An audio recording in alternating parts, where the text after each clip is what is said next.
경영계는 일제히 환영의 입장을 밝혔습니다. 구체적으로 환영하는 이유는 무엇인지 먼저 서정헌 중소기업중앙회 인력정책실장 전화 연결해서 이야기 들어보겠습니다. 네, 나와 계십니까? 네, 서정헌입니다. 네, 안녕하십니까? 네, 정부의 이 근로시간제도 개편안에 대해서 중소기업중앙회는 일단 환영 입장을 밝힌 것으로 알고 있습니다.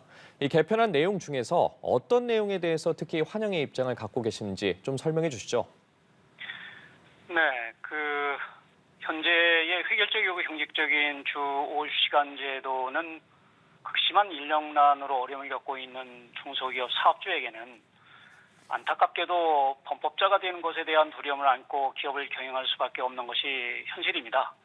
그리고 그동안 연장근로 수당 등으로 부족한 급여를 보전받아온 중소기업 근로자에게는 소득 감소로 투잡에 내몰리는 등의 생활의 어려움을 감수할 수밖에 없었습니다.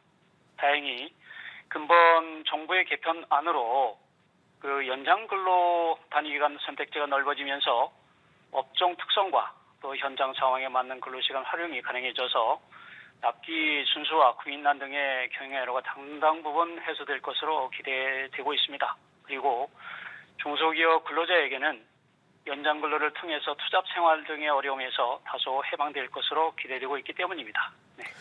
네, 그런데 이 중기중앙회는 사실 더 나아가서 이 제도 개선의 효과를 높이기 위해서 일본처럼 월 최대 100시간 연장근로 허용을 검토해야 한다고 밝힌 것으로 알고 있습니다. 현재보다 이 연장근로 허용 범위를 넓혀야 한다고 보시는 이유는 뭡니까? 네, 작년 하반기 기준으로 우리나라의 중소기업 인력 부족 인원은 56만 명입니다. 불규칙한 수주가 일상적인 중소기업에 있어서 특정 시기에 업무량이 몰릴 수 있습니다. 이러한 인력난이 극심한 중소기업의 경우에 수주 물량이 일시에 몰려서 업무량이 폭증할 경우에 납기를 맞추기 위해서는 연장 근로 시간을 월 한도 52시간으로 확대하는 것 갖고는 어려울 수밖에 없습니다. 따라서 근본의 근로시간 제도 개편의 실효성이 떨어질 수 있다는 것입니다.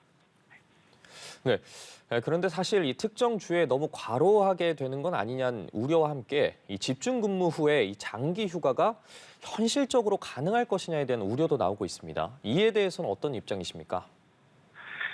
네, 인력 채용에 어려움이 많은 중소기업 사업주에게는 대체 근로를 찾기 어려운 상황에서 근로자의 부상 또는 질병 등 근로 손실에 따른 피해 발생에 대해서 그 누구보다도 두려움을 갖고 있습니다. 법적으로 근로 4시간당 30분, 8시간당 1시간의 휴식 시간이 주어집니다. 그리고 업종 특성에 따라서 특정 시기에 업무량이 많고 적음이 불규칙적으로 나타나는 다양한 중소기업 현장에서는 획일적인 근로시간을 적용할 수는 없습니다. 따라서 노사 간의 자유를 존중해주고 근로시간과 장기 휴가를 선택해서 사용할 수 있도록 선택권을 보장해줘야 합니다. 네, 알겠습니다. 오늘 말씀 여기까지 듣겠습니다.